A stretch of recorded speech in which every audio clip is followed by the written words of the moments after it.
এদেশে শুকরের গোশতকে গরুর গোশত বললে মানুষ বুঝতে পারে এটা ভুল কথা। এদেশে জানাকে ভালোবাসা বলে, কেউ এর প্রতিবাদ করে না। ও কত নিচে নামছে অশ্লীলতা আসার কারণে। আল্লাহ বলেছে জানা, রাসূল বলেছে জানা, কোরআন বলেছে জানা, হাদিস বলেছে জানা, আলেম বলে জানা, হুজুর বলে জানা, ওর মা বলে জানা, ওর বাপ বলে জানা, ওর সমাজ বলে জানা, ওর দিন বলে জানা, ওর নিজে জানে জানা, ও বলে ভালোবাসা।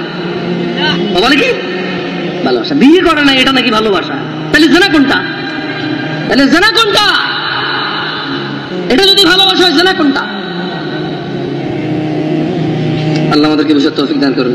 যাই কোরআন তেলাওয়াত করলাম না বেশি। আজকের এই উপস্থিতি যারা আছেন,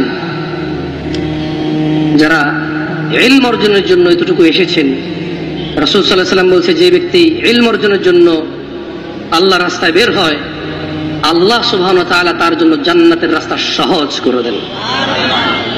ছোট ভাই আমার, যদি কোনো হারামে লিপ্ত থাকো, খবরদার এখন স্টপ করো। তুই তো মারাও যেতে পারো, আর তুমি যাকে পছন্দ করো সেও তো মারা যেতে পারে। তুমি বিয়ে করলে মেয়ের ভাগাই নিয়ে যায়, অথবা তুমি হারামে লিপ্ত আছো, এটা অ্যাক্সিডেন্টে মারা যেতে পারে না?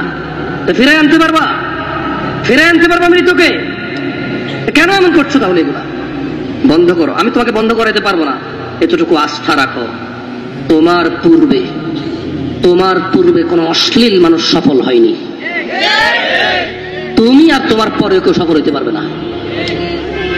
যা হয়েছে হয়েছে, আল্লাহর কাছে ফিরে আসো, ঈমান আনো, ভালো কাজ করো, পূর্বের সমস্ত গুনার জন্য অনুতপ্ত হও, তোমার সমস্ত গুনাহকে আল্লাহ নেকিতে পরিবর্তন করে দেবে।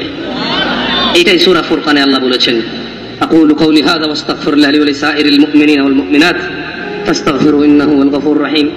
আমি আল্লাহর কাছে নিজের জন্য ক্ষমা চাই, মুমিন মুমিনাত সবার জন্য আল্লাহর কাছে ক্ষমা চাই।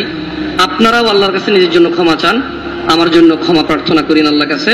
সুবহানাকাল্লাহুম্মা বিহামদিকা আশহাদু আল্লা ইলাহা ইল্লা আনতা আস্তাগফিরুকা ওয়া আতুবু ইলাইক। আসসালামু আলাইকুম ওয়া রাহমাতুল্লাহি ওয়া বারাকাতুহু।